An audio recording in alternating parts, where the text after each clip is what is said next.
Buenas gente, bienvenidos a Recorriendo Hong Kong.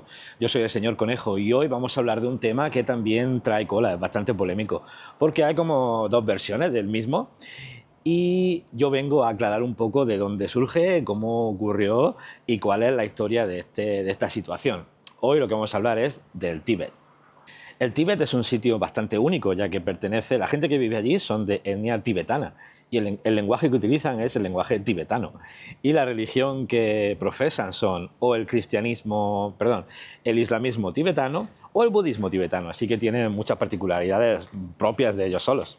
El tema que nos trata hoy, obviamente, es el que se llama por parte de China la pacífica liberación del Tíbet y la que los oponentes llaman la invasión china del Tíbet. Así que vamos a ver qué es lo que ha pasado en esa zona desde 1720. Hasta ese año, en 1720, el Tíbet estaba bajo el gobierno de un kanato. Un kanato era una forma de gobierno de un pueblo perteneciente a Mongolia. Estaba bajo el poder de los mongoles.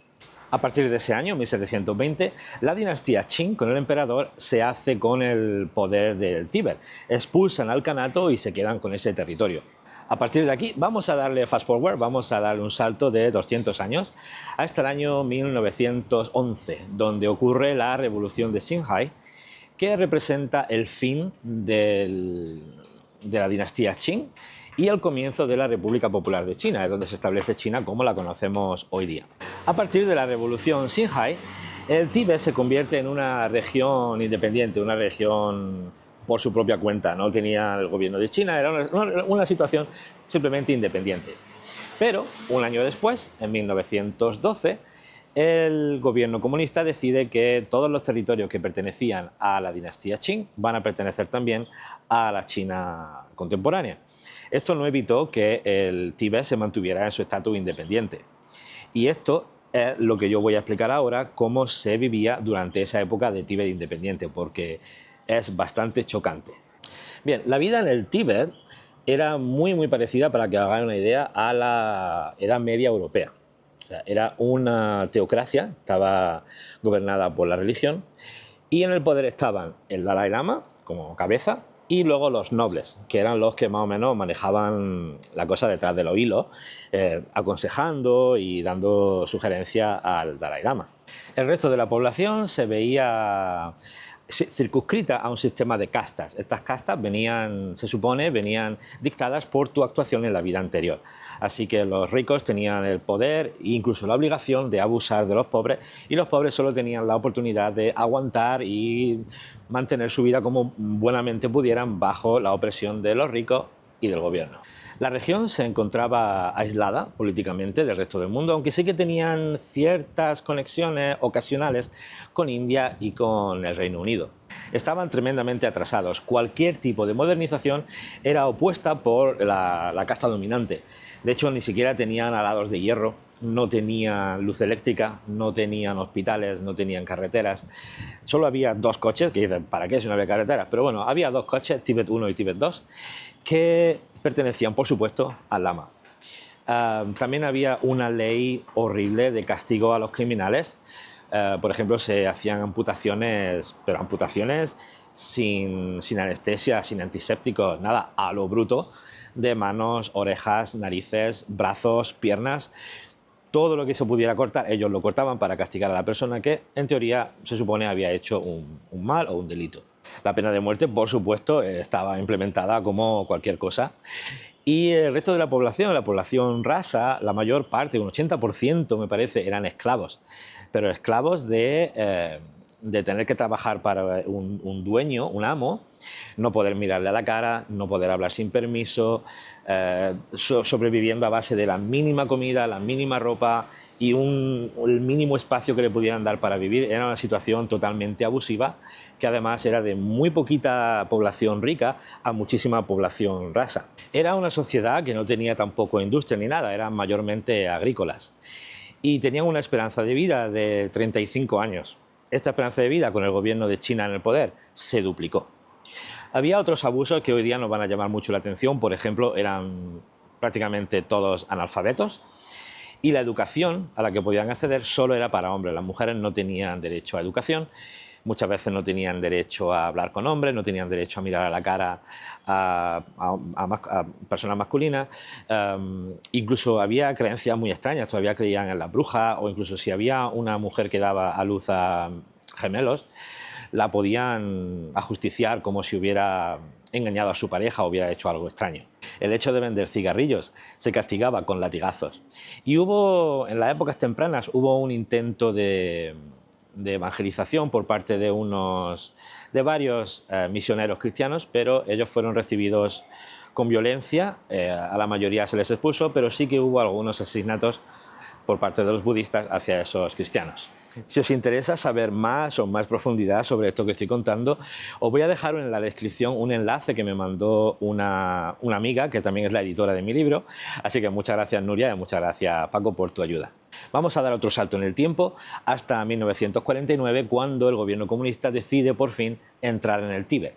Y esto lo hace por dos motivos. El primero es porque quieren acabar con ese sistema medieval y abusivo, creen que no tiene razón de existir algo así.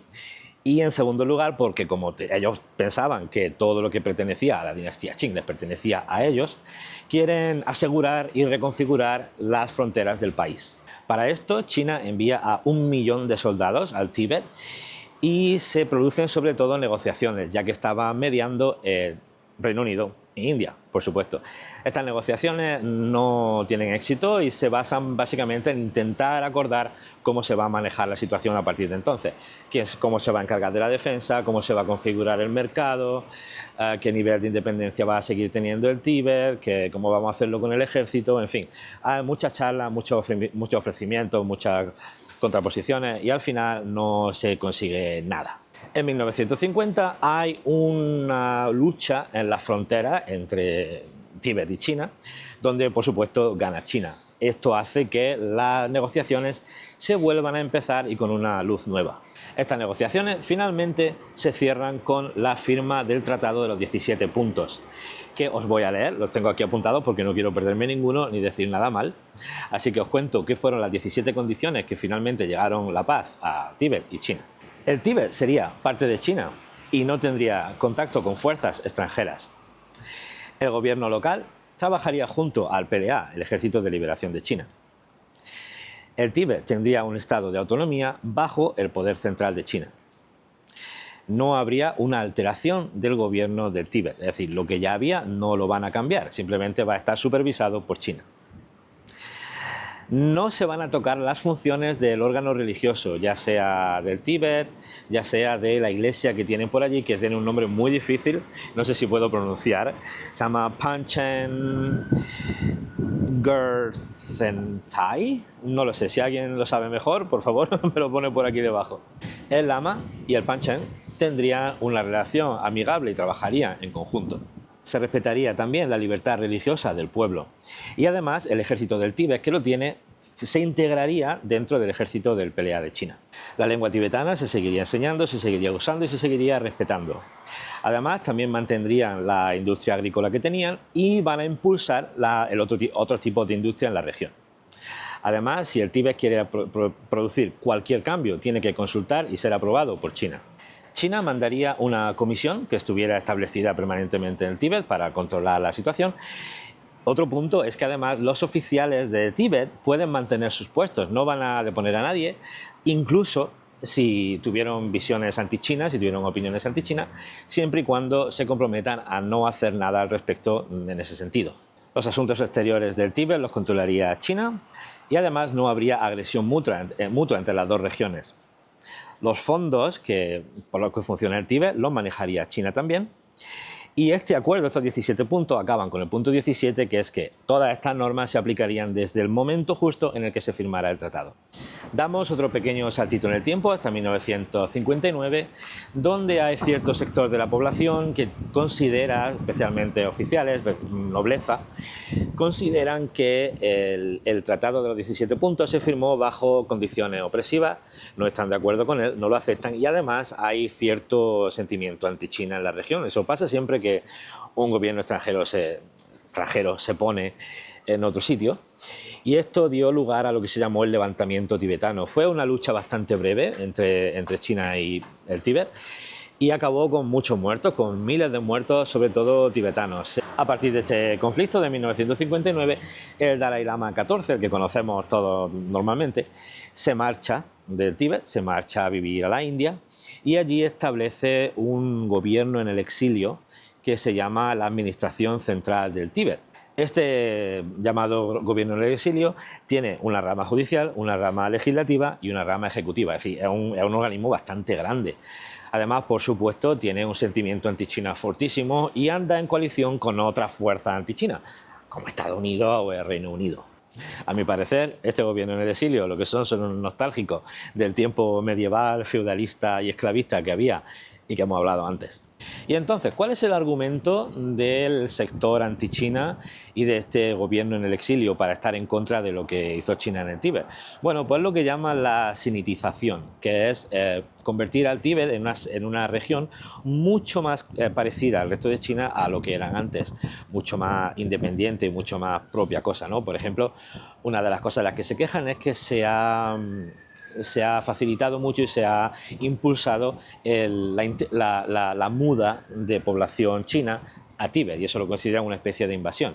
También es porque en el futuro China va a ser la que apruebe la elección de nuevos lamas, antes no tenían control sobre eso.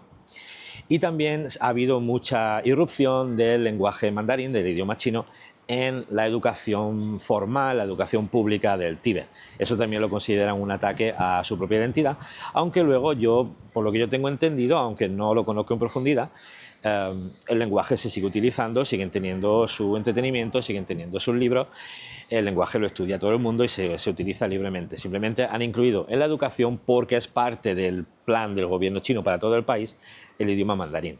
Una cosa criticable que yo sí entiendo es que el gobierno chino ha obligado a varios pueblos nómadas a regresar al sitio donde se supone que venían y a establecerse allí en vez de estar moviéndose libremente como hacen los nómadas.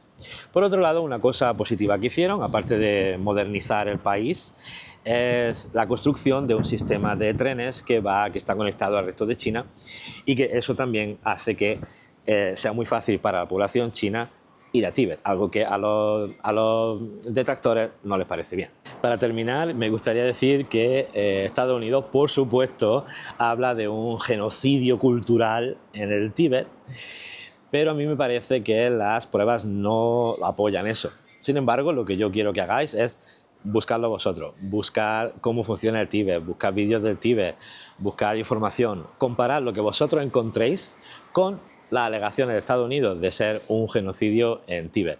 Y ya vosotros me contáis vuestra opinión y si eso os parece una queja legítima o no. Y con esto acabamos el vídeo. Muchas gracias por verme. Acuérdate que si te ha gustado, darle un me gusta o incluso suscríbete para ayudarme a crecer. Ya casi estoy en los 1000 suscriptores, que es mi objetivo. Nos vemos en el siguiente vídeo. ¡Adiós!